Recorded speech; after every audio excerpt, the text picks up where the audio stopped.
Are you a victim of domestic violence? Since 2013, From Ordinary to Extraordinary has helped over 3,000 women, and we want to continue to rebuild the community with one family at a time. Please make a donation or sign up for volunteer opportunities today at IamFote.org. No matter how you choose to get involved, know that every bit counts. From Ordinary to Extraordinary is a 501c3 nonprofit organization designed to empower women and girls that have experienced domestic violence. I am Sabrina Lynn Brenham, and I'm a candidate for Dallas City Council District 8. I'm the #1 candidate, and I am place 1 on the ballot. My integrity, my loyalty, and my commitment would allow me to be the best Dallas City Council person in D8. Paid for by Sabrina Lynn Brenham Campaign. The mega teen event of the year is back! So make plans to attend the Best Southwest Everything Teen Expo 2023, Saturday, April 15th, 10 a.m. to 3 p.m. at the DeSoto Town Center. We are calling all teens ages 12 to 18 to come build meaningful and positive relationships with your community. This one-day event will feature empowering workshop seminars, motivational speakers, a prom fashion show, live entertainment, giveaways, and so much more. It's the mega teen event of the year, the Best Southwest Everything Teen Expo 2023, Saturday, April 15th from 10 a.m. to 3 p.m. at the DeSoto Town Center, located at 211 East Pleasant Run Road in DeSoto, Texas. For vendor opportunities, call 972-230-9663. Yeah! Nick Cannon, what we doing in the media room? Oh, what are we turning up in the media room? It sounds like... Hey, what's up? It's Shawnee Scott, owner of Media Room 360. And since we have been airing on the CW and Media Room 360 streaming platform, I've received a lot of calls from you that want to start your own show, but you don't know how to start your own show. So here at Media Room 360, me, DJ Big Bink, Action Jackson, and Michael Shawn have all come up with a great idea for you. We are going to give you 12 weeks of training. You'll get to come in, work on our shows, and learn how to put your own show together. At the end of this 12 weeks, once you have your show together, we will produce your 28.5-minute show. All you have to do to get more information or let us know that you're interested in participating is email me at info@mediaroom360.com, and I'll share more details with you there. Michael Shawn and the Takeover Legends, where the truth hurts, but also makes you laugh. Baby, tap in. Tap in. Don't never stop if you want to be on top. Yeah. Low waist, fat, baby, tap in. Oh, I'm going to tap in for sure. Tap in. Ladies and gentlemen, welcome to Michael Shawn and Takeover Legends on a Tuesday, March 20. Damn, it's almost over. My month is almost over. What in God's green earth happened to March? Q1 is what done. What the hell? March 28th. It's about to be a wrap. My birthday month and then Women's History Month and all that month, and everybody got a celebration for a month. But anyway, so the month is almost over. Welcome y'all to another edition of Michael Shawn and the Takeover Legends. Sexy Mo's having technical difficulties. We're gonna hopefully she can her square can light up eventually, and she can be back in the building and back in the area and back in the big square. Little squares inside the big square. That's what I like to see when all the little squares are inside the big square. Good morning, Afro Queen. Good morning. How are you? Good morning, Jay Black. Good morning, Shawnee Scott. Shawnee Scott, how was your night? Oh, well, my night was full of research. Research and talking to my daughters and showing them some videos about some stuff because, of course, they're girls. And this video got sent to me. Yeah, I don't know. You sent this video to me about Charleston White. It's a video of Charleston White admitting that he raped a woman and that he believes women should be. Yeah, some women should. Some women you should take it from them, and some women deserve to be raped. So I had to have a conversation with my daughters and explain to them why they have to carry themselves a certain way and not get in certain situations because things like this could happen. And then it was, well, you said you agree with everything he said. Okay, well, no, first of all, I didn't say I agree with everything that he said. I agree with majority of what he's saying. And I do, but I don't agree with you raping nobody. That I can't agree with that. Now the only thing that I could really pull from it is the video does look old. And I remember what he said when he was on the show with you, some of the things that he talked about there. I remember some of the viewpoints that he's given out about women now. But the thing about it is it's hard. And that was another thing I had talked to my daughters about. Like, you see how this is, we don't know when this was made, because he talked about once he started going live and how reckless he was in the beginning with going live and just saying stuff to get the views. Like, this is my point. You put this stuff out here, it lives forever. And somebody that's trying to stop you or slow you down from doing whatever it is you want to do, they'll start pulling this stuff up. Well, in the 8th grade, she got this picture, doing this. So it was a teachable moment. It was disappointing to see that. I got a call from my best friend, well, from one person that said, well, would you let him come on and explain? Probably not. I mean, I don't know. I can't say that right now. Like, in the moment, I can give an answer, but honestly, I don't know. I don't know if I would or wouldn't. But I know Mike had a interesting viewpoint that he wouldn't tell me last night. He wanted to wait for the show to say it to me. So what you guys say, Mike? What? Wait, your microphone broke up. I had what? They always break up. You had a viewpoint about it all that you wanted to speak with me about. What Oh, no.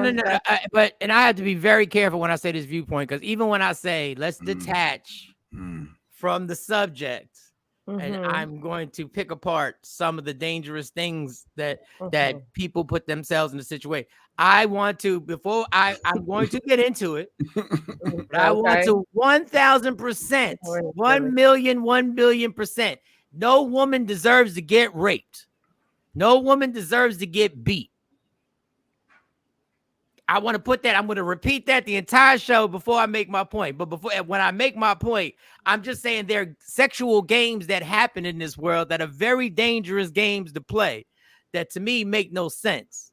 And that's what he described before the rape happened, on what she allowed him to do and what took place. But I'm going to let Jay Black, and I will get back to it once again.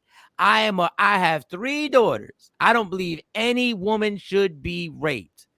I don't agree with Charleston White's comments. This is not because he didn't make the show, y'all. Just as happened, his video came out yesterday. This is not us being petty and because he didn't make the show. It really, listen, we really wanted him on the show, but he didn't make it. So what? I've been on radio. Tons of guests they make the show, like didn't make it. Right. And let's be clear, he did make it for the CW. Yes, he made it for the CW. It's not like he's not shown up for us, but so I will give me a minute and let Jay Black say good morning and how his night was, and then we can jump right into the dangerous things that situations people put there. And remember, even if a woman puts herself in a situation, it doesn't mean that she deserves to get raped. I'm not saying that either, because y'all think y'all slick. I know how y'all twist words around. Even if you put yourself in a real bad situation, you don't deserve to get raped. But just like I don't deserve to die for making a mistake and driving without my seatbelt on. To the cops. Like if I don't put my seatbelt on and I go through the windshield, I put myself in a dangerous situation not putting my seatbelt on. That doesn't mean I deserve to die. So it's like somebody suggesting you should probably put your seatbelt on. This is all that is. But go ahead, Jay Black. How was your night? I'll get to it. I just like to always start out with good morning, Don, Don Page, Afro Queen, TP, Diane, Ashley, Newman. What up, Random Rick, Erica, Rochelle, Jeanette Rochelle is up, Shelly. Did I miss anybody? Stacy Mitchell. What up, Richard? I was raped, but I was willing. All right, well, that's Richard's comments. That's Rich starts right. This is why you got to just let Richard's comments just sit up there and just let him. The one comment that you could just let sit up there and take off, y'all don't. You will let that shit linger. But shout to Rich. Rich, we got you. But how was your night? Was cool. I watched a little bit of that. I don't know why I watched a little bit of the iHeart Awards. The iHeart Awards was on, and people like Future won awards. Taylor Swift. Oh, so you watched the Payola Awards last night? Did you watch the Payola Awards? Got up there freestyling. LL did his thing. Said he got a new album coming out. LL, you excited about LL Cool J's new album? But just watched a little bit of the awards. Typical night, nothing special. LL has a new album coming out. What is he talking about in this album? He was freestyling about the hip hop. I guess 50 years of hip hop. He was breaking it down from the birth of his, being born as a king, and it was hip hop. But I didn't think it was for that audience, though. I said they're not resonating with this. They just want to hear you say, "Mama said knock you out." Like y'all the problem. Y'all two are the problem. Y'all two are the problem. Y'all two. What you mean? What LL gonna talk about in the out? We talk about hip hop and how screwed and how it's like we join in on pushing these artists out. LL could still rhyme. I just asked, what is he gonna talk about? Because with the sarcasm, TV shows, and what he gonna talk about? I'm just curious. You don't ask that about the white artists. What Metallica well, talk about? I don't listen to Taylor Swift, so I don't care. Okay, about whatever they. I'm saying the older white artists. People don't question them. I don't care what they doing though. I ain't never said, "Oh, Sting got a new album coming out." What he's talking? I don't care. Anyway, just embrace it. And radio, stop this. And radio, you're the fuck. Radio and radio is the fucking worst too. Because when LL will drop an album, it could be dope as hell, and y'all still won't play it. Because y'all the worst. Oh, they y'all sit there. Y'all, no, they not. LL dropped the album before this. How many years ago did he drop it? I forget what song he had. He ain't getting nobody. He don't have a promo budget. I don't know if he has a promo budget. I have no idea. And that's why radio sucks. If he got a promo budget, and LL should have a promo budget, but he might feel like, I'm LL, you should just play my song. But even if you have, everybody got this thing. You got a promo budget. Yeah, you got a promo budget. It's great. But the fact of the matter is, if your name ain't huge, they'll do what they say they're going to do, but they're not going to do, a radio station ain't going to do what it takes to make the song a hit. They'll say, yeah, we're going to play it, but radio knows when they're going to make something a hit. What are you talking about that promo? That $250,000 promo budget ain't gonna make these stations. Promo budget determines if it's gonna be a hit. No, it don't. It does not. There are tons of artists that have promo budgets that ain't pop. Just shine me with that. There's tons of promo budgets that didn't pop. It depends on how big the promo budget is. No, because it depends on the radio station. Care of a lot of stuff, then yeah. According to Deshaunby, he scrapped it because LL even thought the album wasn't good enough. So he's like, this ain't it. So let me scrap this. According to Deshaunby. Oh well, thank you, Deshaunby. We're gonna trust you. We're gonna trust you. My night was fine. There was nothing exciting about my night. I went to work. Listen, people.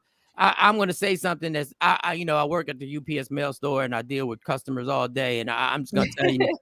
I was gonna say this is gonna sound racist, and I know you guys. It's gonna sound racist. It's not coming from you. We know you. When a person listen, and my grandfather was part of this situation. So my grandfather, my grandmother.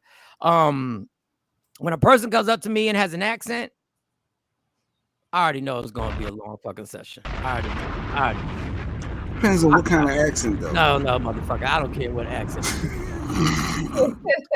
Like when you call like a company for support and a certain accent answer the phone, and you feel like, I'm not gonna understand each other. You already know. Like it's different. No, and don't get mad at me because I asked you what your name is. Like, well, can you spell that? And then I gotta, if I don't get the letter right, I need to get all the letters right to put on here. Every letter. And don't get annoyed. Because now when you get annoyed, now I'm going to ask you again. Because I'm like, what the I already know.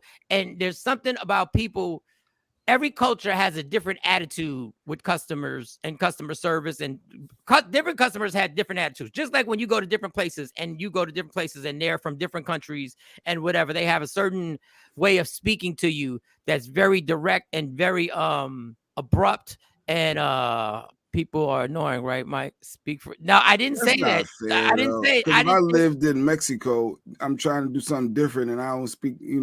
Come on. You better learn the language before you go. They speak English. They do speak English. I'm not saying it's broken English, right? It's not broke. It's not only just the English part of it. It's the aggression, and I don't think they mean it. But it's how aggressive everything gets said. And motherfucker, if you're gonna say something aggressive to me, I'm going to say it aggressive to you. Not at work. Oh no. I'm going to be now. I'm not being happy. I'm going to be very stern. I'm like, I'm gonna say these are the prices. You do get a discount. It's a slight discount. And I'm gonna go now. Can you please give me the address? Can you give me the name of the company? Well, there's nothing wrong with what you're saying. No, you're saying it now. But it's just there's an aggression. There's a cultural difference when it's just like a whole attack mode on. I guess you have been done dirty or something by other. I don't have to, dog. I don't make an extra penny off a $4 box, bitch. I don't make an extra penny. But they talk like it to each other though. I know, and that's why I just what they do. Every time somebody comes up to me, I'm like, oh, here we go. Because you can't take nothing personal. I don't get mean. I just get direct. I get straight to the point and get you on out of here. Quick story. It costs 15 cents for a copy. I repeat, 15 cents for a copy. 15 cents. A gentleman had me make copies, right? And he said, you copy this. And then he mentioned, I'm not gonna do the accent. Can you copy this, right? How much would it be the cost, right? I said, well, that one's gonna be 15 cents. 15 cents. 15 cents, right? Right. So I go to the copy machine. That's a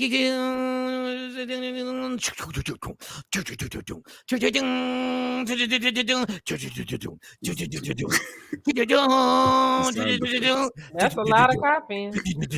Wow. Sound like you got it though. He had a bunch of pages. So it was 15 cents per page. 15 cents per page, my dude. 15 cents per page. You said 15 cents, so I was thinking it was just one page. It's per page. So I give him I think it was like three, whatever 15 cents is. But I make a copy by the other one because he had, referred to me. He was like, yeah, I really need that copy, And I was like, all right. So I got the copy and then I gave him the other copy. So I added it up. Whatever 15 cents times 3 is, bam. Yeah, he got it. And I have the other sheet. So I'm going to give it to him. And he said, wait, is that? I said, this is the important sheet you were just saying. This is the, you really would like this sheet. And then he was like, but you said it was 15 cents. I said, no, this motherfucker's not. You said 15 cents. No. What are you doing? No, I literally, the way I looked away, I know if he goes to Yelp right now and gives me a review, the way I just looked away, that's the way I looked away.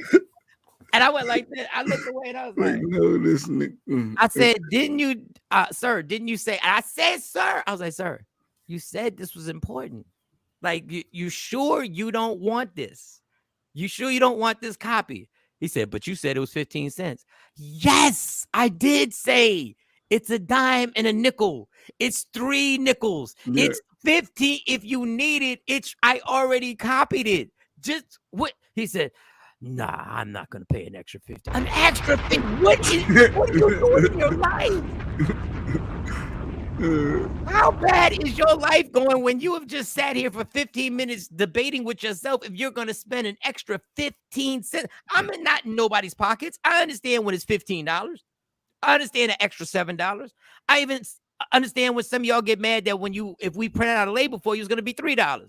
Even though I don't get it, because in order for you to drive home and print it at your house, you already spent $3 worth of gas. So you might as well just more than $3 worth of gas most of the time. You might as well spend it. So at the end of the day, I told him as I'm going to the trash can, I swear I did this. I'm showing him the paper. I said, before I trash this 50-cent copy, are you sure? Yeah, I'm not paying 50 cents. I'm not paying 50 cents. You sure? I'm not paying 50 15 cents. Okay. And I crumbled that bitch up and shot it in the basket and was like, all right, I guess you know what? I don't get it. He's probably thinking at that point, you just want to give it to him if you don't want it, because what you going to do with it? You going to trash it, you might as well give it to him. That's good customer service, you probably thinking. Let me explain to you something. Everybody has a code, right? Everybody has a code that you have to put in order to charge somebody. And your code gets reviewed at the end of the night, every single night.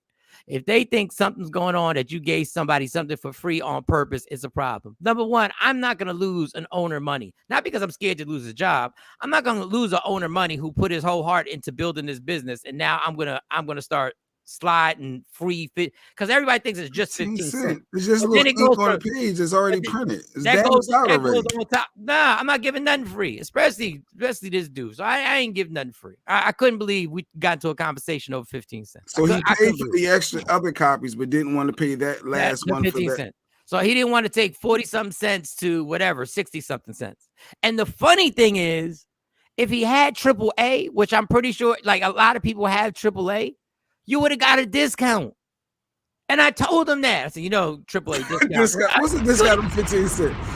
No, you get it, but you think about 60 cents. If it's like a 7% discount, would have got him to like 50 cents. Like he would have literally been spending 2 quarters. 15 cents in their change, though. Like I don't care how much you ain't got it. You ain't noticing 15 cents less in your change. But he would have noticed it.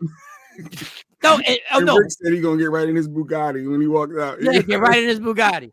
Now the registers, I don't like the register. That whole thing, I'm not for that. I let people. I can't stand registers getting checked, and then and they got cameras on everything. Whenever there's a problem this is the crazy thing. Whenever there's a problem, whenever something is misplaced, whenever something is lost, whenever something is placed somewhere where it shouldn't be placed, they go to the video.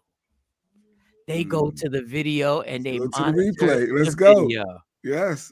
I love going to the cameras. And that's what I joke all the time. I say, who want to be famous today? Because the laptop be right there that they go look at. It be right there behind the register. I say, who going to be famous today? They don't know what the Summer Jam screen is. First, I got to say, who want to be on that Summer Jam screen? They don't know what the Summer Jam screen is. What if I show I'm subscribed to Media Room 360 on YT? Can I get the extra copy? Hey, you trying to work something out. Copy? Like, would you throw that in at that point? You throwing it away. You got the authority. You were just abusing your power. No, I'm not doing it. Instead of throwing it away, you could have gave it to him. No, I can't. I can't give it to him because I don't need no attention. First of all, I'm not that good at this job, so I don't need no negative attention. That's nothing. If you're not that good of a job, don't get no negative attention. Make sure there's no negative attention. Make sure you are under the radar. Make sure you go above and beyond to help other people. But if you could prove that you had Media Room 360, if you could literally tell me something about the show, like if you said y'all were crazy for talking about that, okay, it's free. Charleston White stood y'all up twice. Like if you knew that, like. And the other thing about this, Rich, which you don't get, is we got a line full of people, and me and him are going back over 15. I don't even know why I was trying to help this dude. I don't even know why I was trying to help him. I don't even get it. I should have left him. If you think back, Shawnee, job is changing him. When Mike first started at that UPS job, he was happy-go-lucky. He was all about the customer. He was getting compliments. He was going over and beyond the Call of Duty. Remember, he was so excited, and I don't understand how hard people say this is the easy. Now look at him. I don't like this person. Now working with the public, he sees a difference. No, working with the public is the worst job you can have, dog. Unless you're a comedian, working with the public is the worst job you can have. Working with the public is let me tell you something. Even when I'm part of the public is let me tell you something. Y'all some assholes. Like I ain't gonna tell you, I'll tell y'all straight to your face. Y'all be coming in, taking your day out. Yeah, especially older. I feel not really the husbands. The ones that be killing me is y'all women who come in with 65 returns, but y'all ain't got your shit right. So now y'all gonna sit. You knew you were returning this. He was opening up. Mike was holding doors for people. He was carrying. I still hold doors for people. Mike was being so nice to everybody. I still hold doors. So frustrated now. I still hold doors for people. I still take things to their car. When I see an older lady, I'll be like, "No, I'm gonna take this to your car for you." And the whole night, I still do it. That's why I get tips. But anyway, all right, let's get down to it. It's already 7:43 or 6:43 Central Standard Time. I don't know how fast. And all right. So okay, we'll get to the Charleston White thing.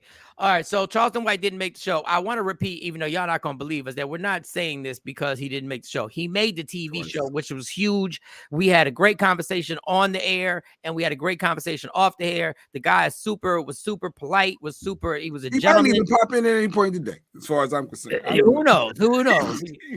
He could. Like, you just never know. He could pop in and we have a long conversation that goes viral. But okay, so this video leaked out yesterday, and Shawny said something. She said, "Well, obviously this is an old video." What? I don't understand. What does that matter? Like, I don't get how that changes anything because it's an old video. It changes if that person has grown. Because if you think about what he says now, has grown from rape. Yeah, has grown. So he talked about on your show. He talked about lying on a police officer. I understand that, but if you rape somebody, and you could tell in watching him, I understand. But what I'm saying is, when he lied on that police officer, that's where his mind was. That's how he felt. But of course, when he's on your show, you can see the remorse there. So all I'm saying is that people can reform. This wasn't. Do I appreciate the comment? Do I appreciate the comment and what he did? No, because he admits that, hey, I did this. This is what I did, and this is why. But that wasn't that long ago. That wasn't Facebook long ago. That was Instagram long ago. Well, that was on Instagram. That was Instagram. What? It was put on Instagram, but that doesn't mean just because it was put on Instagram doesn't mean that it wasn't taped on. Yeah, but he was already talking his talk to the phone. So he was already in Charleston White. He was already in Charleston White mode. So it could have been 11 years ago when Instagram started. 11 years ago, 2012. But still, you can take a video from Facebook and put it on. I've done it. I've taken some of my old videos and put them on Instagram. I don't know. I'm not defending him for raping somebody, but what I'm saying is that video doesn't line up with what he talks. So that would be my question. It's like, okay, you said this in this video, but now this is how you getting on rappers for calling women bitches and hoes and treating black women certain ways. So where did this come from? That would be my question. You know, so it matters to you that it was 7 years ago that he admitted to raping a chick. That changes something. No, he still raped somebody. Now, if he's remorseful for what he did and admits that he's wrong, that's something different. But if your mindset is now these women still deserve to be treated like this, that's a big problem. It's a big problem because it goes against what you're pushing. So what is it that you're doing, sir? What are you doing? Are you on here talking and you're saying things that he says things that are true that people don't want to hear because of his delivery. But if he was Carlton Banks and white saying this, then black folks would be eating it up like, yeah, the white man told me we need to do this. So is that why this video resurfaced? Well, because he's pissing people off. But go ahead. I mean, he is pissing off a lot of people because there was an incident. He was somewhere and the people tried to jump him and they videotaped it. And of course, he's defending himself. He wasn't know about it. Police got called. He didn't get arrested or anything. I don't think anyone got arrested in it, but you can hear the people calling him, crazy, and it's like, but what y'all doing is what he's talking about. This is exactly y'all are doing it. Yeah, Rich says, Sonny, I normally agree with you, but you have daughters. You can't just wake up and get over rape. No, you can't. Richard, let me explain something to you. When I was about 4 years old, I watched my mom get raped. So first of all, you don't know me. You don't know what I've been through. So I watched my mom get raped by my father. Okay. I watched my father kick a door in and jump on my mom. So just because I'm a person that knows how to step back and look at a situation and say, okay, this person has grown from that, baby, don't come at me for that. Now there are some things that have happened to me in life that, yes, I am holding a grudge over. Some things I can't move from. But at the end of the day, I have talked to this man in person I have watched him closely. So yeah, Mike sending me that video. When I got that video, it irritated me. It pissed me off to no end. I was ready to do a whole nother video, but I had to step back and say, okay, you just listen to this man talk about these different things that he is remorseful for. So miss me with that, Richard. If I want to forgive somebody, I don't think he was coming coming for you, Shorty. I don't think he was coming for you. No, but miss He me. just don't. He just don't agree with you. Yeah, I got 2 daughters, and if somebody put their hands on my daughter or one of my daughters, it's a problem. If somebody say something to my daughters, it's a problem. We know that from me running up to the school on the teacher. So no, I don't agree with anybody getting raped. I don't agree with a woman getting raped. I don't agree with a man getting raped. All I'm saying is that video looks old. I know what this man is talking about now, and he showed some remorse. Maybe you ain't watched the video. Go to YouTube and watch Mike's interview with him. It can't happen. Well, People can actually reform. But see, y'all only want to pick and choose who you want to reform. And that's why.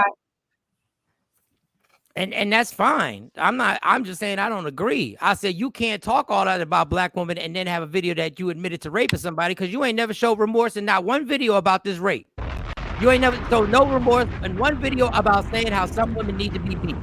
Well, maybe he hadn't been given a chance to do that. Well, he been on an awful lot. He been on. Well, the video is out now, so maybe that might happen because the video is out now. I mean, I didn't see a video about him lying on the police officer and doing all that stuff that he did, but it came out on your platform because of your line of questioning. And I like the guy, but I can't excuse or say or assume that there's some reform and that we don't know if this is his thought process now just because he's saying some stuff. There are a lot of people who say some stuff and live a whole different That's my question for him is what are you doing? That's what I said in the beginning. That's my question for him. This video came out, but you say this. So what is it? Are you really for us? Are you really for black women? Because quite frankly, and I've said this many times before on this show, I'm tired of black men and they bullshit. And I'm talking about black men. I'm talking about black. I'm not talking about any others. I'm talking about our race and what goes on here. Because now you can't rape a woman and then turn around and want to kill somebody for touching yours. Is something wrong with that. Well, let's play the video. Since we talked about it, this is the video that we're talking about that was put out there.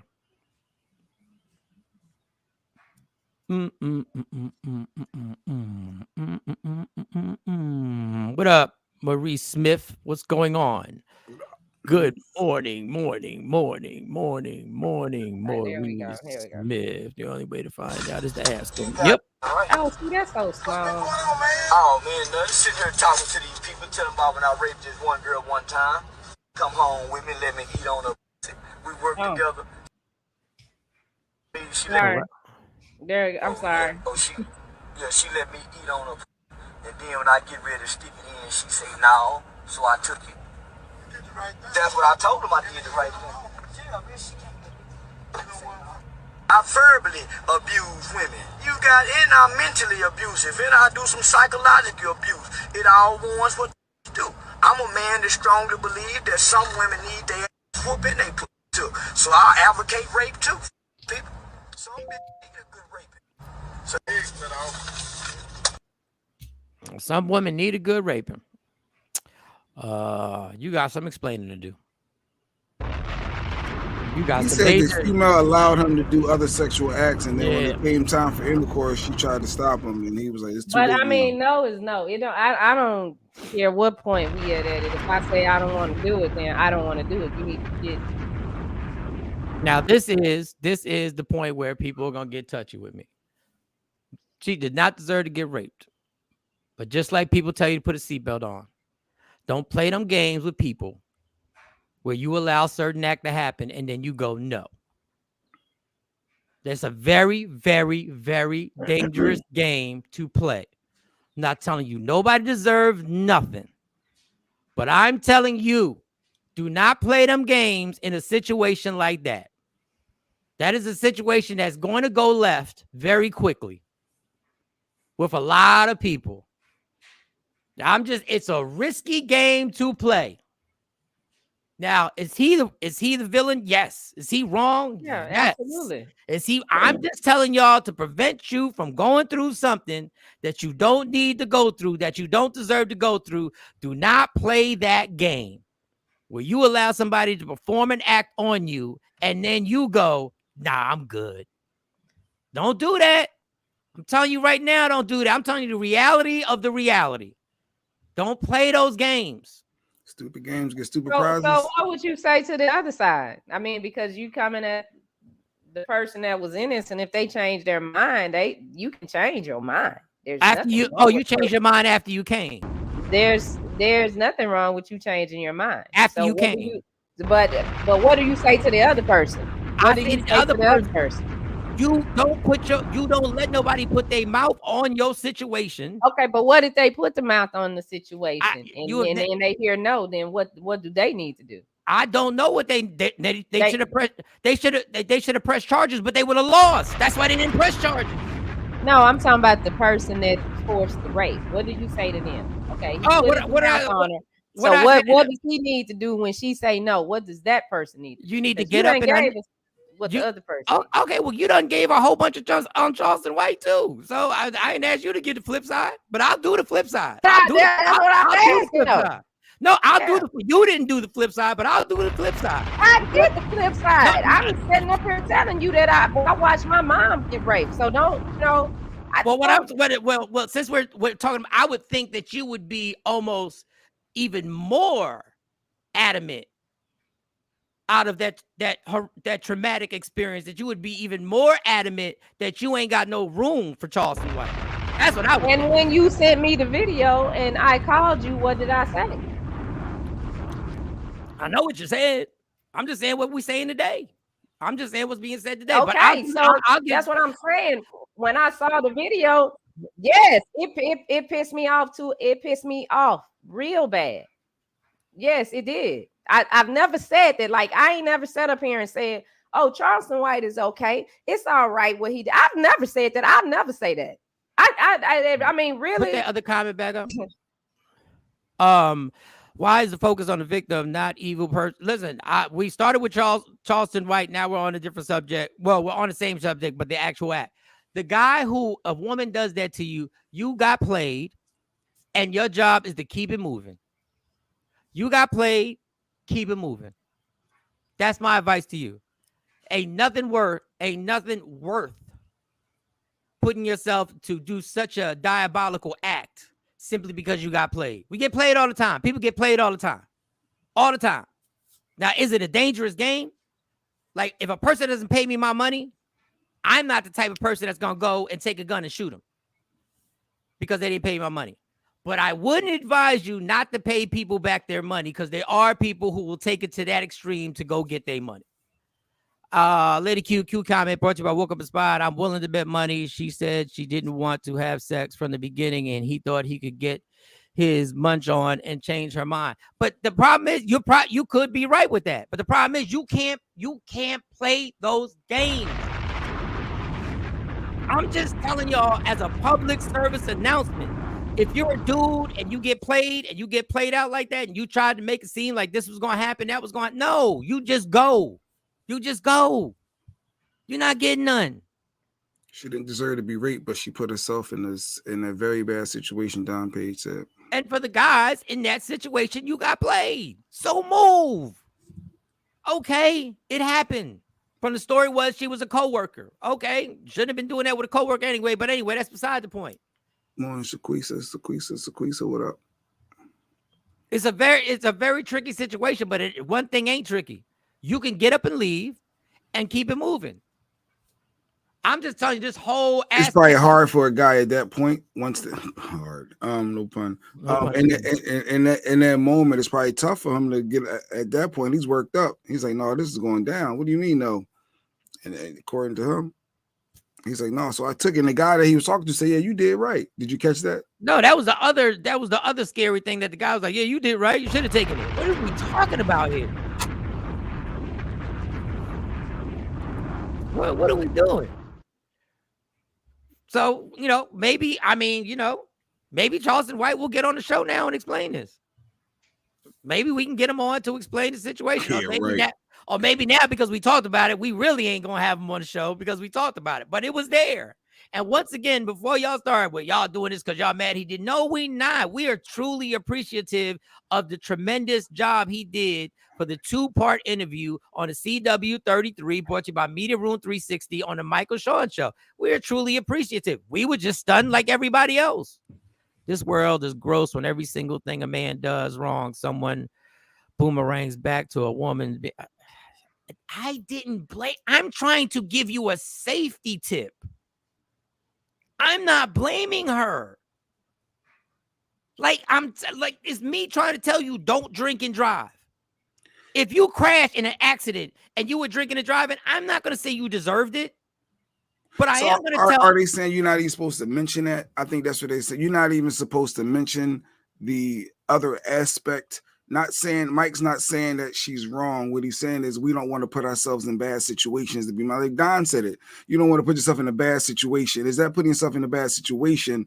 Even though you're not wrong, could you be more mindful to avoid putting yourself potentially in a bad situation? Is that okay to say, Shawnee? If I walk in front of a bunch of cops, am I going to really put my hoodie up? No. I'm not going to do anything to give them. But you have the right to put your hoodie up. Exactly. I have the right to put my hoodie up. But I suggest that you don't throw that hoodie up when you're walking by them. That's all I'm not. I just told you how infuriated I am with Charleston White. Like, I don't get how y'all just hear what y'all want to hear. For those who just joined, it's like Shabrisa, so it was a video resurfaced of Charleston White from back in the day, it looks like, where he admitted to raping a young lady after sexual acts were started, and then the female said no, and he decided to still take it. And this video resurfaced, and that's what you missed. But yeah, and Shawnee could probably play it again, and then you'll notice his partner. To answer your question, okay. No, I think that is something that needs to be explained. Like yesterday was a good time. I showed my daughters the video, and I had that moment, that teachable moment with them. And there were some examples that I was able to use of things that they have done that could have put them in bad situations. But the thing, Mike, where the females are getting upset is because people like to give females that teachable moment when some BS has happened. And at the time when the BS has happened, it's like, I think it's a time and a place to say something. There's always a time to say something. And whenever something happens to a woman, or sometimes even a man, people are like, oh, well, it shouldn't have been da, da, da, da, da. And it's like, okay, we understand that. And that may be true, but is this really the time to jump on the person that the offense happened to? All right. First of all, since we'll go back to the thing, this happened. I strongly agree with that. And that's something that I talk to my daughters about. Don't be playing with these boys. And what I mean by that, don't lie on them just because you're not getting your way. Don't do that. That's what, as a mother, that's what I tell my daughters. And I hear them talking and they telling me about different situations, especially stuff that I don't think is cute. And I know that it could end up to, y'all in junior high, but somebody could, hey, Nikki, how you doing? Hey, Nikki White Chocolate, real quick. Nikki White Chocolate is in the building. Nikki White Chocolate is in the building. Good morning, Nikki White Chocolate. For those who don't know, one of our day one was in a serious car accident, and she's rehabbing. She's on her way to be 100%. She's been, this is a real serious car accident. Nikki, we are so glad to see you. We are so glad to see your words. Nikki White Chocolate. Mm-hmm. Yeah. Mm-hmm. Mm-hmm. Good morning, Kathy. We're going to play the video again because Kathy missed it. Shabrisa missed it. But real quick. Let Shawnee finish, because I think that's important that she used this as a learnable moment. And basically, she's saying what I'm saying to try and prevent you being in this situation. Yeah, so girls need to know that. Women need to know that. They need to understand that. Because a lot of times we will put ourselves in situations because we're the female, we are females, and we've been told and taught certain things of what a woman can get away with. You can do this and he can't do this. But you have to talk to your people and let them know. Like I tell them, don't play. When I realized that my daughter was a person that she was complaining about, that I done went up to the school and acted a fool on, but you sitting back here talking to on the phone to the person. No, you can't do that. You can't. It doesn't work that way, because you were mad at them one day. You want your mind. You done put the battery in my back to go up there and jump on the school and get this boy suspended. But now you kiki hi-hiing on the phone with him. We can't play those games. That's how you get killed. Somebody get killed. So yeah, that all needs to be said. It's just when it happens, when even when she did get assaulted by the two little boys at school, when she came home and told me what happened, in our setting, our private setting, I talked to her and I said, well, listen, if you wouldn't have done this, and this, then you probably wouldn't have been in that situation, because there were some things that she did that was wrong. So it wasn't just, they shouldn't have did that. Sometimes we got to stop and look at our actions. There's some stuff that I've done in life that I know I ain't had no business doing that. I was wrong. And I put myself in a situation and I had to deal with those consequences. And so two things can be right. It's not right that what happened in the outcome, but you also realize that you shouldn't have put yourself in that situation. Right.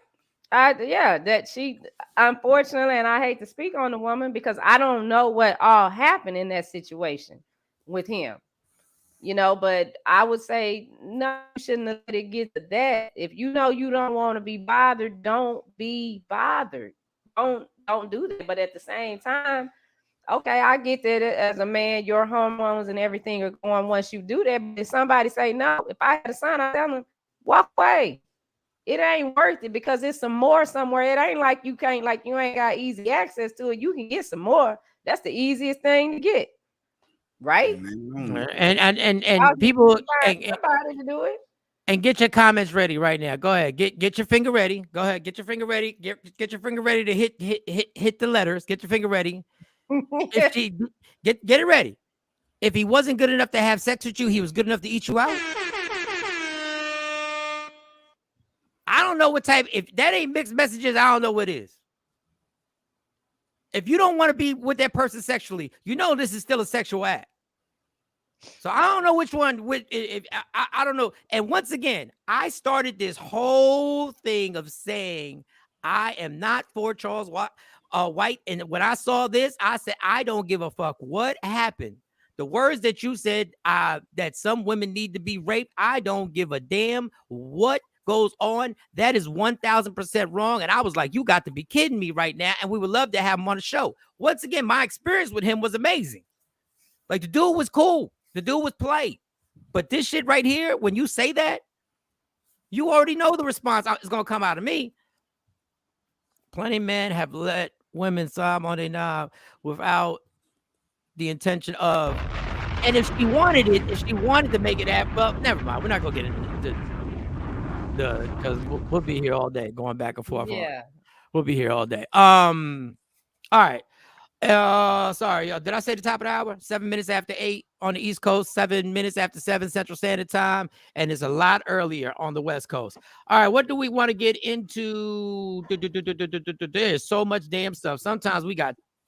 Let's so we can lighten things up. There was a news anchor who was just being, this white woman was just being happy-go-lucky, and she was just jumping into conversation, and they were having a conversation on something, and she quoted Snoop Dogg because she's a huge Snoop Dogg fan, and when you see the lady, you're gonna be like, I would have never thought she was a huge Snoop Dogg fan. And then after that, we'll start talking about I got to mention our special guest that's going to be on here. It's a very special guest, and this is important, this interview that we're going to have today. So the lady, I forget where it was at. What city was it? New Orleans? Where was it? I don't know, but keep talking. And Mississippi. So she's sitting there, they're having a conversation, they're chitting in the chatting. And she was joking. And you could tell she don't think she said anything wrong. Because after she says it, she's not uncomfortable. She just continues on, she giggles, this, that. And nowadays some ninjas are munchers. You thought I was feeling you. You thought I was feeling you. I don't know. I don't know what that means. That's all they want to do. Oh, yeah, got you. Yeah, shout out to Keith Murray, because that's in every story. In your words, you should have said pause right after you said your experience. Yeah, funny. I was thinking about saying pause, but I missed the pause. I missed the pause. I missed the pause opportunity. I don't know, but keep talking. That's the clue. We trying to get the video. We trying to get the video. That's it. Okay, If you don't get the video, you got it. I got it. All right, so this is the lady, the news anchor. One, I don't know if she's the lead anchor or whatever, and this is what goes down in Mississippi. But she'd have a Snoop Dogg tattoo on her shoulder. For shizzle, my nizzle. I'm telling you, Julie, what you think about that? Huh? Well, get this. It's pretty cool. Play it again, because I want people to see it again. See it again. Go ahead, play it again. See if y'all see where. Before we know it, she'd have a Snoop Dogg tattoo on her shoulder. For shizzle, my nizzle. I'm telling you, Julie, what you think about that? Huh? She says. Well, get this. It's pretty cool. I know what you want them to see, but it's just so small. No, that's fine. No, I just wanted to hear it again, watch it again. So, Jay Black, did you see anything in that you're offended by? All right, to be honest, in that particular moment, I felt like, oh, it's a white person trying to be hip and down, blah blah blah. They always trying and overdoing it. It ain't resonating the way they wanted it to resonate. And I didn't look at it as nothing serious until I looked deeper. And then like, well, why would they fire her for just that one time? And then you look and then you find out there's other examples. There are other times where she said borderline or racist things that were swept under the rug. So as the totality of it all, what? Well, what did she say? It was other little racist little jabs here and there throughout her career. There's been other things that you've been warned for, or other things that garnished attention, and now you're still doing it. So if you're just looking at just that one clip of a white person trying to be hip, I get it. It's like, well, what's wrong? What was that? Do you think that was a racist statement? The fascism, like a white people for saying for my nigga, like that's what she basically said. But did you think that was a racist statement? Do you think her in that? I think any white person saying it is going to be perceived as that. But it didn't sound like she was trying to be, attacking black people. No, she was trying to be hip and down, thinking it was cool. It's like being at a rap concert thinking you can sing along. Well, but not as a newscaster. So yeah, she's wrong because of the body of work that she has. In that moment, it went for the laugh, it went for the home run. It just didn't work out. So why does Martha Stewart get to say it all the time? I just want to know. Why Martha Stewart gets to say it all the time with her homies. Almost like Snoop Dogg gave her a trait on her little show. Well, not her little show. Yeah, she said it was Snoop Dogg. I said in a commercial. She says in a commercial with him. I guess we pick and choose. It's like Chris Brown can never get over Rihanna. Like everybody pick and choose who can do what, who can get away. She did go to jail, so we look at Martha a little different. She a thug. She went up. The felon. If you go to jail, he give you a little more leeway, homie. If you did a bid, you did a little bid? Okay. So we give you a little more leeway if you did a bid, sweetie. Well, I didn't know old girl had some, yeah. But I could tell in the video, the black guy, his body language was like, he looked down and he never looked back up. Like he could tell that there was something, but so she got fired. So this, I don't know, white people, be careful when you quoting rap songs. Be careful. She referred to a black Q comment brought to you by Woke Up Inspired. She referred to a black co-worker as grandma or mama. I think grandma, it was mammy. Oh, Grammy. Mammy. It's a ground mammy. Yeah, that shit. And apparently it's several instances of unconscious racism. Yeah, I mean, listen, man. I'm not gonna cape for the girl. I ain't putting no cape on for her. I can give a damn. But she didn't say the N-word. So what's the problem? I just think if that was the icing on the cake, then y'all didn't fire her for that. Y'all fired her for other stuff. I didn't see nothing wrong with her saying for shizzle my nizzle. Well, of course, my attitude on all of this is different anyway, because we won't stop the use of it. So, What up, James? What up, James? What's up, James? But I don't know. But now that explains why old dude kept his head down. Yeah, he didn't even look up. This isn't the first time. So Here she go again, trying to be hip. It is visual. Here she go. My nizzle. Oh, Snoop Dogg phrase. I never heard nobody else say I that heard before. plenty of say that. I mean, Shizzle my nizzle. I thought that was the corniest phrase ever. Keep it on. It's cheesy, but it's white. It's white, but that's white people hip hop for them. Even when he used to say it when he was at the height of his rap career, because his career is still at a high level. I used to always think that it was corny. I used to I was like, all right, y'all love it. I like it. I guess I don't know.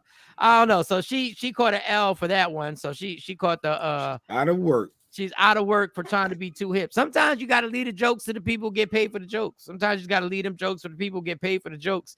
And one person who gets paid for jokes. Oh, what time is it? You know what? Let's get into this topic. Let's get into this lady. It's not really a topic, but it's a lady. The pain of divorce. I thought this was very interesting. I thought this woman was very courageous to put this video up. Pain of divorce. The pain of divorce is what I think it was in the caption, or maybe I just made that up. Okay, so do you want to? Can we do it, or do we have time, or we don't have time? I mean, I guess we can real quick. Okay, so I thought she was brave for putting this out there, because normally people don't put this out there when they wrong. People don't get on social media most of the time. They want to say somebody else is wrong. They want to make sure that so she came on there and she basically said the mistake she made in her marriage. And I thought she was pretty honest with it. You can play the video if you got it.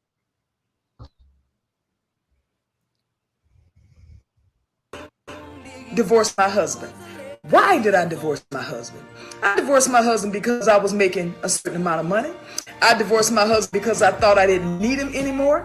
I divorced my husband because I had this senior position at work and thought I held the same position at home. I divorced my husband because I thought I was better than him because I had my degree now. I divorced my husband because I thought a successful marriage meant I was here and he was down here. That is not success. That's fucking sickness. I found myself divorced and out there looking for love in all wrong places. Fucking this one and that one and that one and that one and this one and that one. And my body count going up and my value going down. I'm just going to call it like it is. Oh, wow, my husband found somebody else building a relationship and building a life with them. I should have stayed married to my husband. I felt like I was on this dark road with no street lights, pitch dark, and I couldn't find my way and didn't know which way to go. I felt lost. I felt like I was walking barefoot on that dark road with pebbles and hot rocks sticking my foot. I felt hurt. I felt alone because every time he and that one and this one and that one left my bed, I was alone all by myself. And which was supposed to be soft and comfortable for me, my pillow, it was now filled with tears. I should not have left my husband, divorced my husband. Dang. Why did I do?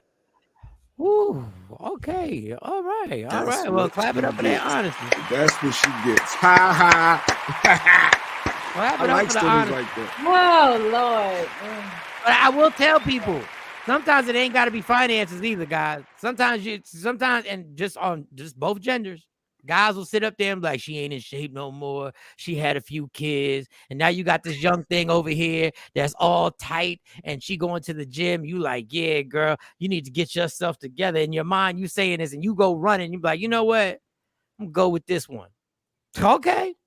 She would have been belittling in that relationship. I like Randy Rick said, yeah, it sounds like dude lucked out.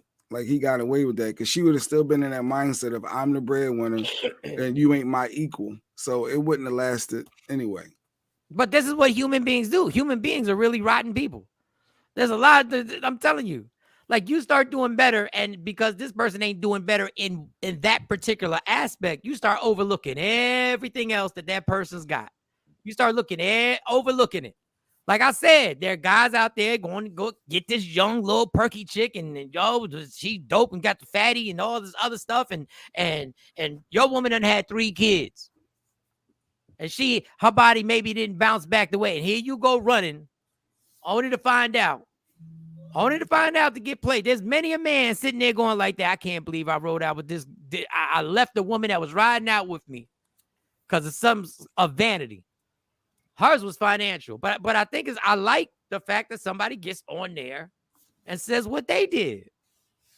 I like that. I finally she admitted to being a smut. She admitted to all that stuff. Her body count went up. Body count went up. When you out in these streets, you have no choice but the body count to go up. The body count gonna rise. It got to. It got to. Should have got her hair done though. She should have got. There's nothing wrong with her hair. Shut up, Jay. Shut up. That don't even make sense what you just said. Oh, my bad. Sometimes stuff slip out. I didn't think I was loud, but good. There was nothing wrong with her hair. I didn't even check the She hair. wears a natural. She has twists. There's nothing wrong with her hair. She was just dark skinned. So Jay don't like it. If she was light skinned, maybe he would have paid attention more. No, here you go with this light skin thing. But lesson learned. Sometimes learn your lessons from somebody else who put their past out there and let you know that don't be running over there thinking it's all good simply for because that person don't make the money that you think they should make, or that person don't look the way you think they should look anymore, or this or that, man. Well, you can't settle though, right? You're not saying settle. Are you saying settle? No, you already with him. What do you mean settle? You're already with him. We talking about somebody that you've been with, that's been rocking with you, that's had your back. It was good enough. But she's saying his hustle wasn't matching her hustle. His money wasn't matching hers. She wanted more. Yeah, because she started growing or moving in the direction she wanted to move in, and he was comfortable wherever he was. And there's nothing wrong with that if somebody comfortable where they are. If she couldn't motivate him to do something different then. But I mean, some people just happy with where they are in life. I just don't like, with that whole thing where I'm making I happen to be blessed and a lot of times get lucky. There's hustle, but there's also luck that comes into it. I make a certain amount of money. That means that the person that I'm with is no longer in my league. It no longer serves my purpose because of what? Because the paycheck is higher, because we in a different tax. Because you can't just buy them J's if you want to. Because what? You can't just go randomly buy something. What she's saying is, you can't randomly go do this. You gotta check your account before you. Oh, I can't afford. But if you making that much money, nobody should have to check the account. I ain't never holding that over nobody. Go run that account. What do you mean? I mean, that's cool. is real. Somebody, she can deal with that though. All right, no one is perfect. Nobody is ever going to be able to check every single one of your boxes, and you need to remember that you're not checking all of them either. Oh, facts on facts on fact on fact. You ain't checking all 8 boxes either. Yeah. I think I checked one box. I got a good personality. I think I checked one box. Sparkling personality. I got a sparkling personality. I think that's the only box I legit can say is checked off. You want to laugh? Get with You want to laugh? Come holler at me. Come holler at me. What? You want to have some conversations? Come holler at me. It's all good. All right. Well, lesson learned. All right. You know what, Johnny? I want you to do the honors. I want you to do the introduction. I want you to come on. We have a very special guest. I need y'all to pay attention. Y'all like all the shadiness when we talk about the shadiness, when we talk about messiness, when we talk about things that have nothing to do with nothing, things that do not affect your lives. Now we have a guest that we're going to interview, that we're going to have on here, that's going to speak about things that will affect your life, especially in the Dallas-Fort Worth area and all that good stuff. So listen, go ahead, Shawnee, because I got the round of applause ready. Go ahead, do the introductions, girl. Okay, we now have our coming up in Dallas. We're getting ready to have an election. One of those elections is for city council. And today on the show with us, we have the candidate for District 8, aka the Highland Hills area down there in Oak Cliff, Miss Subrina Lynn Brenham. Yeah.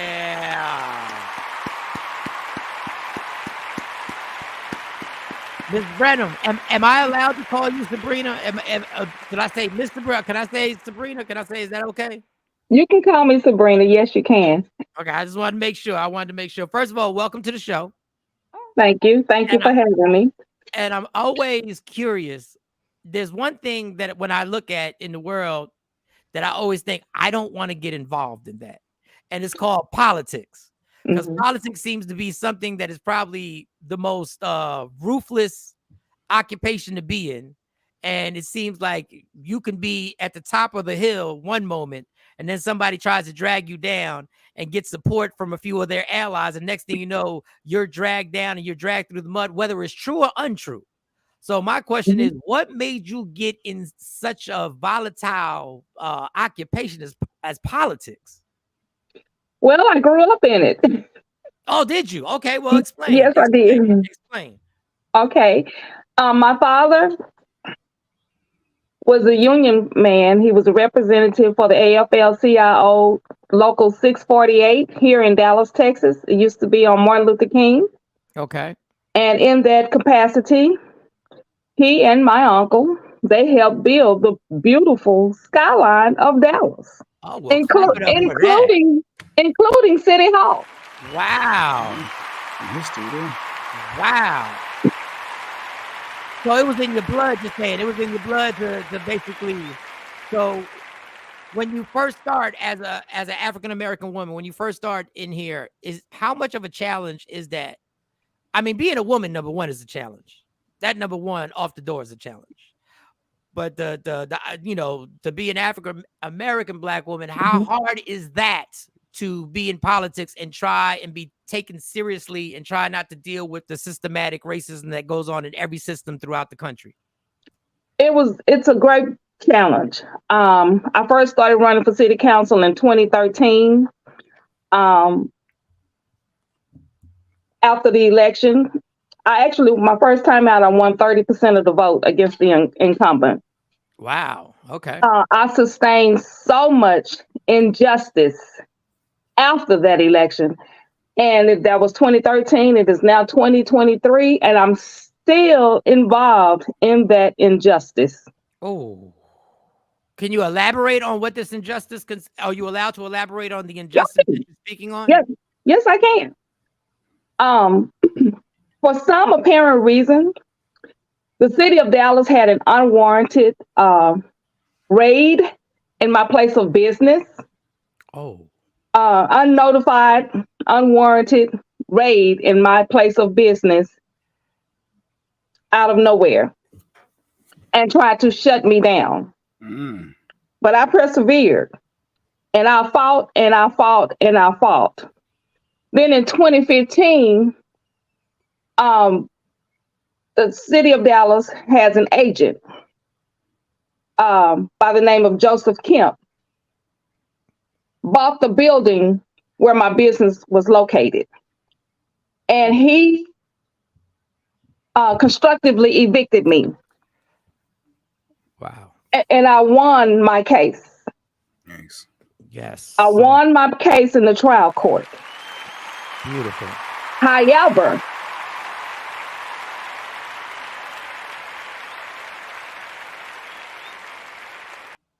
he was allowed to appeal the case when the case didn't have any appealable grounds. Wow. And not only that, when we had the hearing in the appeals court here in Dallas, Texas, one of the attorneys that used to be an attorney on the case became one of the judges. Oh, wow. In the Fifth Court of Appeals, and returned my judgment back to the former colleague and client. So right now, I am still fighting. I'm actually fighting through social media now because I've written the Judicial Commission. They have not answered me yet. That's one thing in the city of Dallas. They pick and choose on who they reprimand for doing things wrong, such as judges. They pick and choose on which judges they reprimand. Oh, wow. Yeah. Well. And it's going on right today. Am I right, Shani? You're right. Yep. Yeah, we know who you're talking about. I read it yesterday. But now the business that you have, just so y'all understand, you have a tax business. Yes. That they rated the tax office. Well, at that time, I had an income tax service and a beauty supply. So what they did, they came in and said that I didn't have the proper licenses and everything and all that kind of stuff, which was not true. And they told me I had to close in 3 hours and this and that and the other. But I had some people to help me. And I persevered through that, and the city came back and said that we're no longer going to pursue this, and you can go on with your business. Could it be the candidate that you're up against? Because it looked like the person that you're trying to take his spot, he's been there since 2007. So you think it's a good old boys aspect of he got people in other places? That's a long time to be sitting in one seat. It's a very long time to be in one seat. 14 years to be the chairman of the Economic Development Department. Usually they rotate on who's the chairperson of each department. They rotate every year, but they've never rotated him out of that seat. Didn't they fire the director? Didn't they have a director for that through the city? And they fired him because he was trying to spread the bids out because one person's family was getting all the bids. Well, that's still going on today. I think the person did retire, but we have like a city. Our government is ran by a city manager. So the city manager is over all of the departments. And so when we got the new city manager, T.C. Broadnex, then a lot of changes took place during that time. People retired and resigned and went on about their business. And then now we have several departments such as the permit department over on Jefferson. They're behind on permits. The builders and real estate people are not having a hard time getting permitted for them to build new properties and structures and everything because it takes them over probably 6 months to get a permit. Wow. So that would put a delay in any type of construction or any type of renovation that goes on. If you got to spend 6 months to begin with just to get the permit to actually start the building, that's common sense. I'm not a politician. I'm not anybody who's like very savvy when it comes to this, but that's pretty common sense if you're making it that difficult. How hard it is when he is in that position for so long? Mm-hmm. How hard is it? Because obviously, I'm not accusing anybody of anything. I'm just saying, if people are used to working with him and getting their way, and they know what they can get, they know how they can get it legally. I'm gonna say legally. They know the ins and outs on how to go get that. How hard is it for you to then gain the support of these people around him? Because you know how people are. They just don't like change. Some people just don't like change. It could be changed for the good in this case. It could be changed for the better. But people are scared of change. How do you go about convincing, or do you even try and convince those people that this is a new way? Yes, what I do by trying to convince the community. Number one, I'm an advocate for my community. When I read the agendas, I usually read them weekly, and a lot of times things will come up on our agenda for the community, and the community doesn't know anything about it. So I make the community aware of what's going on in our community, and then I go downtown and speak and challenge the government about my community did not know, was not aware of this. There is no transparency. And we need more information before we can say that we want this project in our community. So we have no transparency in our community out of those 14 years. The community of Highland Hills, a lot of people are retired, such as my parents. They're 80 and 86. They're retired, and they're exempt from property tax.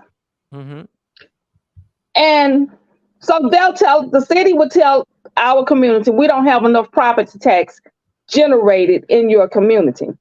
Well, what they're doing, they're discounting our senior citizens. But then they'll turn around and bring in a development that has a property tax break. So how you telling us we don't have any property tax, enough property tax revenue, and you bring in a development that's not bringing any property tax as well? So they try to talk over our heads. So I'm the one that explains to the community, just like I'm explaining to you all. They're talking about you. You're exempt from property tax. So that's why they're saying we don't have enough property tax generated. So I have to break it down to them to our community, so that they will understand what they mean about we don't have enough property tax revenue generated in our area to get certain things, such as a quality grocery store. So in your opinion, in a case like that, I'll just take that case where they're given tax breaks, and I assume their pushback would be, well, we want to bring them in here because we think it'll attract more people to the area, or they'll have a reason. The reasons be, they say, well, this property will bring in doctors and lawyers and school teachers from UNT, because this particular area, Holland Hills, is on the corridor of UNT and Paul Quinn College.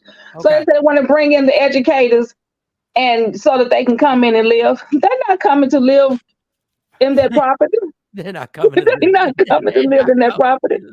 That's just what they tell, what's being told to the community, to the voters, which is no integrity at all. That's no integrity. So Ms. Subrina, you have the platform. You have the platform here to speak to the people. And what is your vision? What's the vision that you have? And what way do you think your vision can actually happen, that you can make happen, that can change things? My vision is, number one, is to be transparent. Okay. You got to be transparent to your voters, your constituents, your residents. You got to be transparent. And that means you got to go to your community, not have a meeting with a certain part of the community that likes what you're doing, and you invite them, but you don't invite the other part of the community that don't understand or don't agree with your agenda. Mm-hmm. So that's number one. You got to have an open door policy and return phone calls. If you don't return phone calls, that's when things in your community really goes haywire. Because when you don't return phone calls, you'll end up with environmental injustice such as Shingle Mountain. I don't know if you all ever heard of Shingle Mountain. No, can you explain that, please? The Shingle Mountain? Yes. We have an area in Holland Hills called Floral Farms, and it's Floral Farms. It's rural. Parts of Holland Hills is rural. Okay. And Floral Farm is very rural. And it's right off of 310 and Simpson Stewart Road, past Paul Quinn College. Okay. Okay. A group of developers, roofing developers, were tearing down roofs in Collin County. You heard what I said, in Collin County. In Collin County. Plano, Frisco area. Yes. Yes. They bypassed all of their dumping grounds, landfills, crossed into Dallas County, drove 75 to 45 south, all the way to Floral Farm, and started dumping the shingles in a community, in the back of people's backyards. The community started calling 311, 311. The ticket kept getting closed. They keep it open for 10 days. And nothing got done until 11 months later, when the Dallas Morning News wrote a story in their newspaper. And that's when the city started acting. By that time, it was a mountain. Wow. So that means they made several trips. And the area where they dumped the shingles, which contained toxins of all sorts, people got sick, children were on ventilators. Wow. Couldn't go outside and play. The actual city of Dallas landfill was across the street. So when it got removed, you had the dump trucks going into that area and just making a U-turn to go across the street to dump the shingles. What kind of sense does that make? And that came from not answering the phone, not returning a phone call. So that would have been the person that Tanel Atkins is the rep now, right? Yes, that was the call the constituent made to The current our current councilman. I don't want to say his name. The current councilman, and he never picked up the phone to call her back, and she thought she had a very good relationship with him because she is the precinct chair there in that area. Now, I don't know if you know this factually. I'm just, once again, I believe in common sense. Right. If they did this, the current councilman, do you think they did this without making him aware of this and just did it? Or do you think, in your opinion, he was aware that this was going to happen because somebody reached out and he was like, okay, well, you can put it right here? All I can say is they all attended SMU, Southern Methodist University, the current councilman and the developers. That's all I can say. I don't mean to interrupt you, but I have to drop a bomb to that. I gotta drop a little bomb to that. I mean, common sense would have you know that they reached out to somebody. Did. And somebody gave them the green light. And basically hope that the people in that community would just take it and be like, we don't know what's going on, but it is what it is.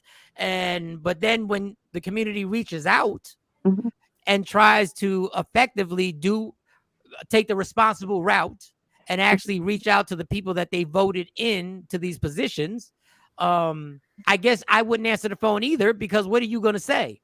Because if you tell the truth, then, I'm saying this, Michael Shawn is saying this. If you tell the truth, then you're admitting that you allowed the affluent areas to take their trash and their garbage and their toxins from tearing down roofs, bring it into the neighborhood of the people that voted for you. And basically you say, yeah, just put it there. Shoot, I don't live around there. I mean, go ahead. Exactly, because he lives in Redbird, and there's no way he would have allowed anything to go to Redbird like that. Well, I thought if you were running for city council for the district, you had to live in the district. You do live in the district. District 8 is 56 square miles. And it's starting west of like I-20, Camp Wisdom, Redbird Mall, going east, down Camp Wisdom, I-20, all the way to 175 and Ed Road, which is an area called Kleberg Raleigh. Okay. All right. Yes. And so, Michael Shawn, yes, that's going on everywhere, all over District 8, not just in Holland Hills. I just mentioned an area called Kleberg Raleigh. Yes. Kleberg used to be a city of its own.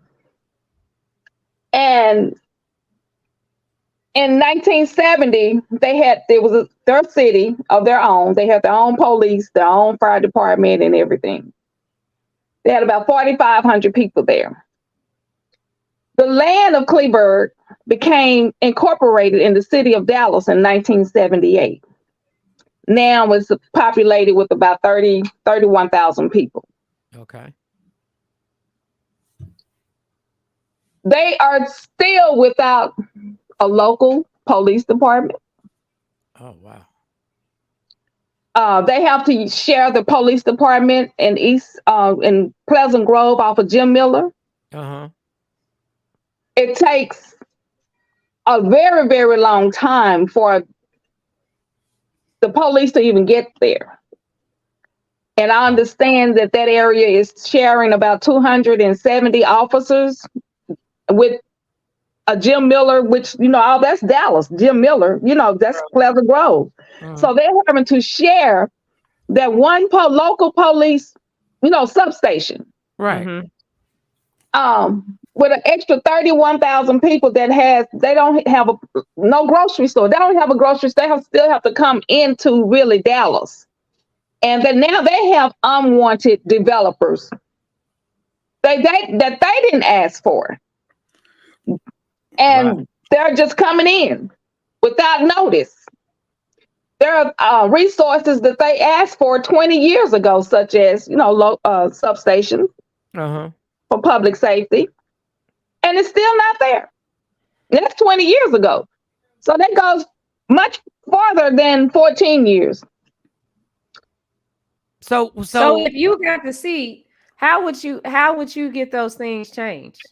And how long would it take to change? Okay, number one, you know that's very important. So if I got the seat, that would be one of my number one plans and objectives is to take care of Cleveland Raleigh. Mm-hmm. Is at least get some city resources out there first. That would be a number one plus. And the money is there at the city of Dallas. It's just where it's being used. As usual. As usual. Yeah. The beautiful city of Dallas. Come on now. So, wow, 30,000 people who don't have their own police department is insane. Like that's very insane. Or grocery stores, which is insane.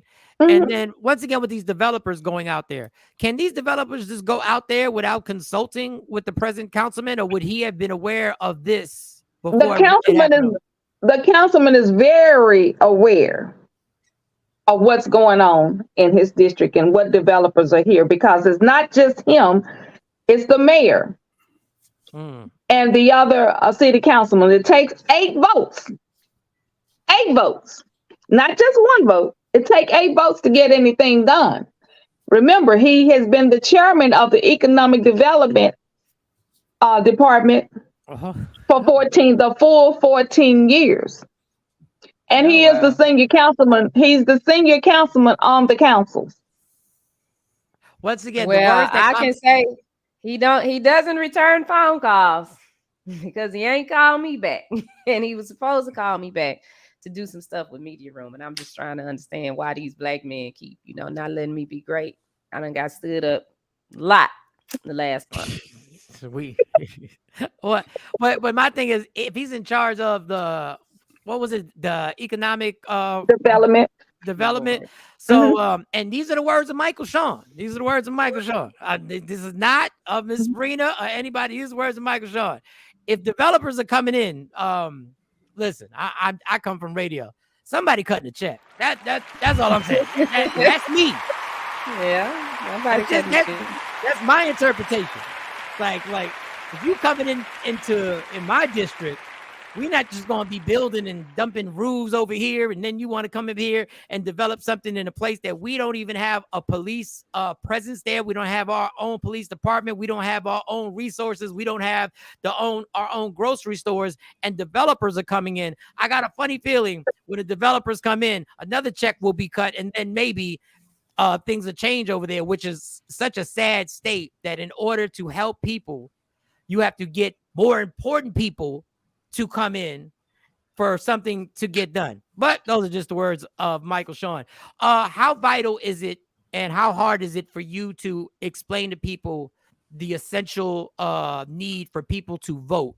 Because people really get just frustrated voting, and then they feel like they don't see a change, and they go out there, they go above and beyond. You got older people who go above and beyond to go out there and cast their votes. Then you got younger people who are so jaded in life that they're just like, oh, this ain't never going to change. I lived there my whole life. People have been voting for so-and-so who's been the councilman for 60,000 years, and we living on the same neighborhood with the same problems, with the same situations. I don't even know why I should vote. How do you influence them or convince them that their vote they need to exercise it in this election coming up?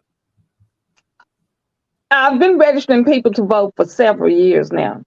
And number one thing is your vote is your voice. If you don't vote, you cannot complain. And so what I do, I explain to the younger people, because I had a voter registration drive this past Saturday. And I really didn't even have to make that statement. They came up, younger people and older people, and they said, I really want to register to vote. Good. And then, and then there was some that didn't live in District 8. She said, but I want to vote for you. I say, it doesn't matter. You need to register to vote. So then that's when I told her, so that you can have a voice. I say, I just want you to register to vote. That's my number one thing, is to just register people to vote for them to be able to vote. As a child, I used to watch my grandmother, who was born in 1914. I wish I had it today, but it's somewhere in my mother's stuff. Her poll tax, a poll tax that she had to use to vote.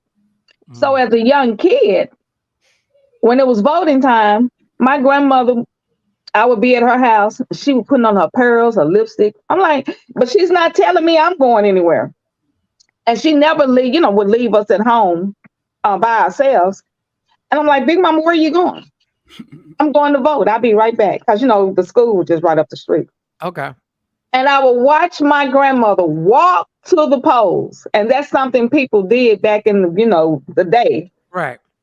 Was walk to the polls and vote. She had on purse. She was dressed like she was going to church to go vote. So voting is very important. And I just tell people that. And but this time when I registered the people to vote, they were just like, I want to register to vote. I've never voted before. And I just let them know that when you vote, you can make changes. Things can change. May 6th. So May 6th is where register to vote, and May 6th is when your voice needs to be heard. One more quick observation that I had. When I went to Dallas, when I first went to Dallas, I lived on the East Coast my entire life when I first went to Dallas, and I stayed out there for almost 10 years. I was so impressed because there were so many Black people in influential positions in the city government. And I was like, wow, I had never seen so many Black judges. I had never seen a Black female police chief. I had never seen this. And I was like, well, I was impressed. I was telling people back home, like, yo, we don't do this. Like, we don't have that.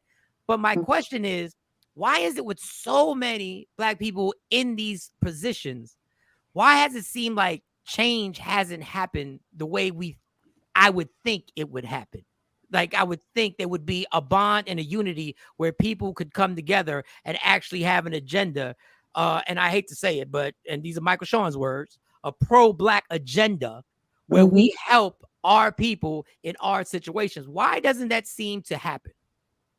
Well, it's not happening because as far as I can see, and the way I see it, when people of color of today get in positions, we forget what Dr. Martin Luther King shedded his blood for.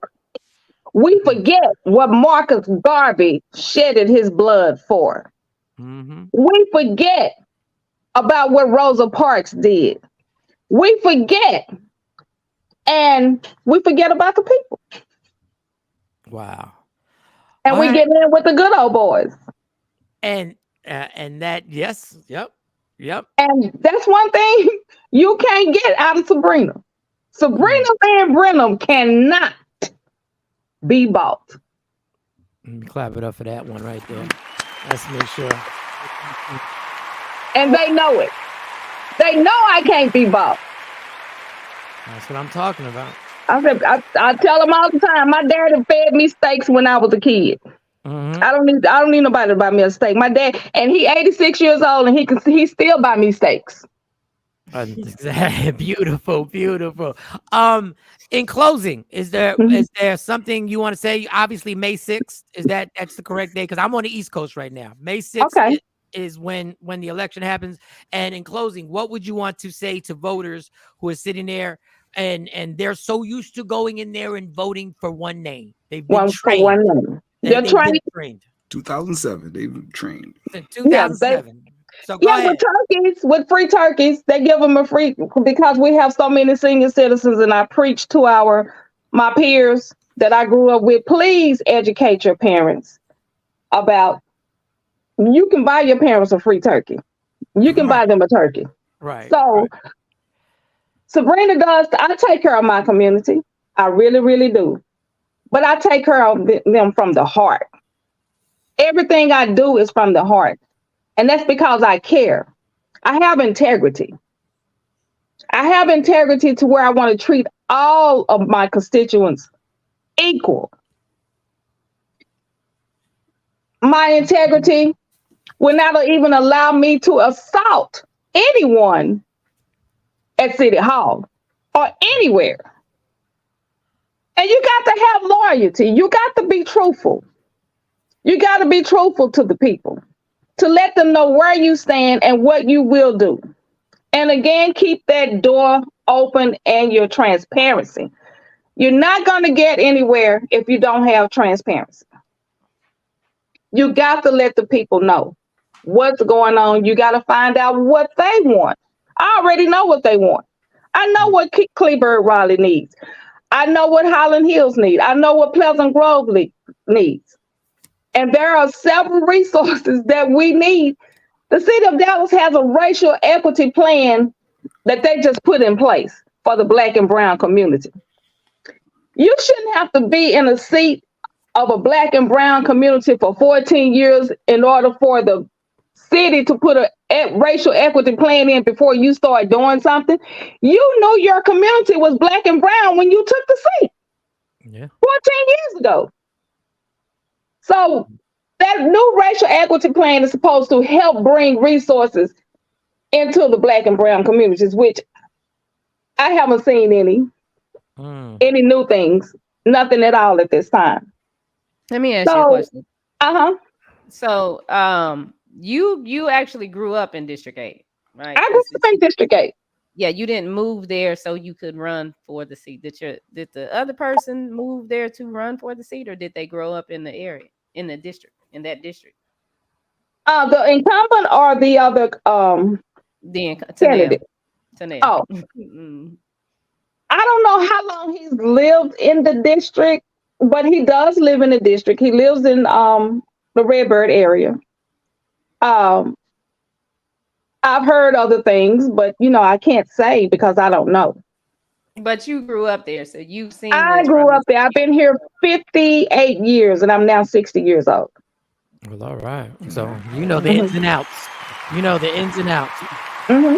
So early voting is April 24th through May 2nd, and the general election is May 6th. I am Subrina Lynn Brenham.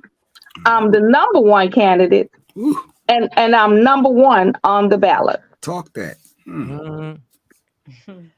All right. Well, you know what? We here for you whenever you need us. This platform. We sure are, because she supports Media Room 360 and does what she says she's gonna do. But I'm just saying, I ain't heard from you today. I'm just saying. Well, you're doing it for more than because you didn't just hear from him. You're doing it because you believe in Subrina. And I've never done this before. I've never had to. Absolutely, I believe in Subrina. Right. I've never done this before, and this is the first time ever. I've been in radio.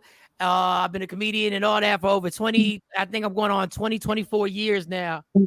I would like to say I endorse this candidate. Oh, I do. I would like to say I endorse this candidate. I've never had the pleasure. I've never had the pleasure. Once again, this platform is open. You already know it's open for whatever you want to speak on. And actually, there's some issues that are going on in that area that we would love to bring you back to hear your opinion on certain laws and certain situations, either from gun control to anything else. But we'd love to have you back. Thank you so much for taking time out of your busy schedule. We wish you all the luck in the world. Well, you don't need luck. We wish you all the blessings that God has in store for you. And we want to thank you for taking time out. Anything else you want to say before we close out?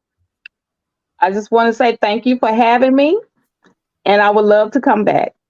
Oh, so all right. Hold on. Round of applause. You're committed now. You got to come back. You're committed. You got to come back.